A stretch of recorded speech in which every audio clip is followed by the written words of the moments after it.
এই অজুর বিষয়ে আমাদের বেশ কিছু ত্রুটি, বেশ কিছু ভুল ভ্রান্তি হয়ে থাকে। অজুর যে ভুলগুলো হয়তো আপনিও করেন, আমরাও করছি প্রতিনিয়ত, কিন্তু জানি না। এই তিনটা কাজ করলেন মানে কি, জান্নাতের 8 দরজার একটি কমন রিমোটে টিপ দিলেন, আপনি সবগুলো পটপট খুলে যাবে, যে কোনো দরজা দিয়ে আপনি জান্নাতে দাখিল হতে পারবেন ইনশাআল্লাহ। আমরা সকলেই কম বেশ জানি যে অজু বা পবিত্রতা এটা হলো সালাতের চাবি। নবী সাল্লাল্লাহু আলাইহি ওয়াসাল্লামের সূরা আবু দাউদে বর্ণিত হাদিস আসছে, তিনি বলেছেন মিফতাহুস সালাতি আত-তাহুর, সালাতের বা নামাজের চাবি হলো কি, পবিত্রতা বা অজু। তো চাবি যদি ঠিক থাকে, পারফেক্ট হয়, তাহলে তালা খুলবে। আর যদি চাবি পারফেক্ট না হয়, ঠিক না হয়, তাহলে সেক্ষেত্রে তালা খুলবে না।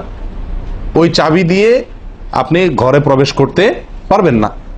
মনে করুন জান্নাত হলো আমার ঘর বা গন্তব্য, ঢুকতে হলে আমাকে সালাতের তালাটুকু খুলে ঢুকতে হবে, অর্থাৎ সালাত পড়ে ঢুকতে হবে, আর তার চাবি হলো পবিত্রতা। তাহলে পবিত্রতা চাবি, তার তালা হলো সালাহ, আর সালাহ পড়ে আমি ঢুকতে চাচ্ছি জান্নাতে। এই অজুর বিষয়ে আমাদের বেশ কিছু ত্রুটি, বেশ কিছু ভুল ভ্রান্তি হয়ে থাকে। অজুর যে ভুলগুলো হয়তো আপনিও করেন, আমরাও করছি প্রতিনিয়ত, কিন্তু জানি না। তো সেগুলো নিয়ে আমরা সংক্ষেপে আলোচনা করব। নবী সাল্লাল্লাহু আলাইহি ওয়াসাল্লাম বুখারী মুসলিমের হাদিসে আসছে, তিনি বলেছেন লা তুকবালু সালাতুন বিগাইরি তাহুরিন, পবিত্রতা ছাড়া কোনো সালাত কবুল হবে না। প্রিয় ভাইরা, অজু দুই প্রকার, একটা হলো কোন রকম অজু, আরেকটা হলো পূর্ণাঙ্গ অজু। একটা হলো কোন রকম অজু, আরেকটা হলো কি পূর্ণাঙ্গ অজু। পূর্ণাঙ্গ অজু যেটা, এটাকে হাদিসের ভাষায় বলা হয়েছে ইসবাগুল ওযু। পূর্ণাঙ্গভাবে অজু করা, এটাকে বলা হয়েছে ইসবাগুল ওযু, অর্থাৎ অজুকে পরিপূর্ণভাবে করা। আর একটা হলো যেন ভাবে কোন রকম ভাবে অজু সেরে ফেলা।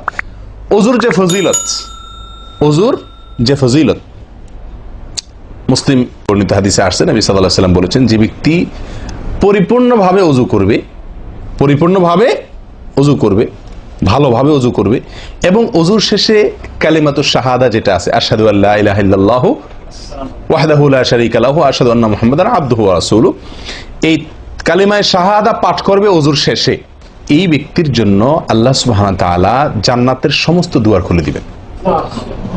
তাহলে আমরা বলতে পারি জান্নাতের 8 দুয়ারের সমস্ত দুয়ারের একটা রিমোট এখানে নবী সাল্লাল্লাহু আলাইহি ওয়াসাল্লাম আমাদেরকে বাতলে দিয়েছেন। একটি রিমোট, এই এক রিমোট টিপের সঙ্গে সঙ্গে 8 দরজা সব খুলে যাবে। সেটা হলো অজুকে কি করা, পরিপূর্ণভাবে করা, সুন্দরভাবে করা, এবং এর শেষে, অজুর শেষে কালিমাতুশ শাহাদা পাঠ করা, আশহাদু আল্লা ইলাহা ইল্লাল্লাহু ওয়াহদাহু লা শারীকা লাহু ওয়া আশহাদু আন্না মুহাম্মাদান আবদুহু ওয়া রাসূলুহু। আপনি পাঠ করলেন, জান্নাতের সমস্ত দুয়ার এর রিমোট যেন টিপ দিলেন। এই তিনটা কাজ করলেন মানে কি, জান্নাতের 8 দরজার একটি কমন রিমোটে টিপ দিলেন, আপনি সবগুলো পটপট খুলে যাবে, যে কোনো দরজা দিয়ে আপনি জান্নাতে দাখিল হতে পারবেন ইনশাআল্লাহ। প্রিয় ভাইরা, এখন আসি আমরা অজুতে কি ভুলগুলো আমাদের এমন হয়, যেগুলো কারণে আমাদের অজুর পূর্ণতা নষ্ট হতে পারে। তার ভিতরে 1 নম্বরের ভুল হলো, যেটি আমাদের হয়ে থাকে অজুর ক্ষেত্রে অনেকেরই, সেটা হলো বিসমিল্লাহ পাঠ না করা। অজুর শুরুতে কি পাঠ করতে হয়? বিসমিল্লাহ। আপনি যখন হাত ধুয়ে তো অজু শুরু করবেন, দুই হাতের কবজি দুই হাতে অজু শুরু করবেন না, প্রথম কাজ, তার আগে আপনি কি করবেন? বিসমিল্লাহ, বিসমিল্লাহ বলে হাত ধুয়ে তারপর অজু শুরু করবেন।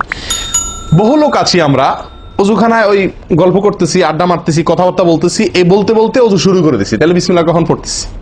বিসমিল্লাহটা অনেক সময় অমনোযোগিতার কারণে, অবহেলার কারণে, অন্যমনস্কতার কারণে বিসমিল্লাহটা অনেক সময় আমরা বলতে ভুলে যাই। অথচ এই বিসমিল্লাহ পাঠ করা অজু শুরুতে অনেক বিশেষজ্ঞ আলেমের মতে ফরজ। অনেকে বলেন বিসমিল্লাহ পাঠ না করলে অজুই হবে না, আপনি যদি ভুলে বাদ দেন অজু হলো না। যদিও সংখ্যাগরিষ্ঠ ওলামাদের মতে এটা না, তাদের মতে বিসমিল্লাহ পাঠ করা এটা অজুর সুন্নাহ। এটা হলো অজুর কি সুন্নাহ। এটা আপনি যদি বিসমিল্লাহ বলে যদি অজু শুরু করেন, তাহলে অজুটার ভিতরে পূর্ণাঙ্গতা আসলো। অজুটার ভিতরে কি আসলো? পূর্ণাঙ্গতা আসলো। অজুটার ভিতরে অজুটা আপনার হৃষ্টপুষ্ট হলো। এই অজুতে ইনশাআল্লাহ আপনার সালাত পূর্ণাঙ্গ হবে, যে সালাত আপনাকে জান্নাতে নিয়ে যাবে ইনশাআল্লাহ। তাহলে অজুর শুরুতে একটা প্রাথমিক ভুল হলো বিসমিল্লাহ ভালো করে না পাঠ করা। নবী সাল্লাল্লাহু আলাইহি ওয়াসাল্লাম বলেছেন, ইবনে মাজাহ হাদিস, লা ওযুআ লিমান লাম ইয়াযকুর ইসমাল্লাহি আলাইহি, ওই ব্যক্তির ওযু হবে না। হাদিসটি সহিহ।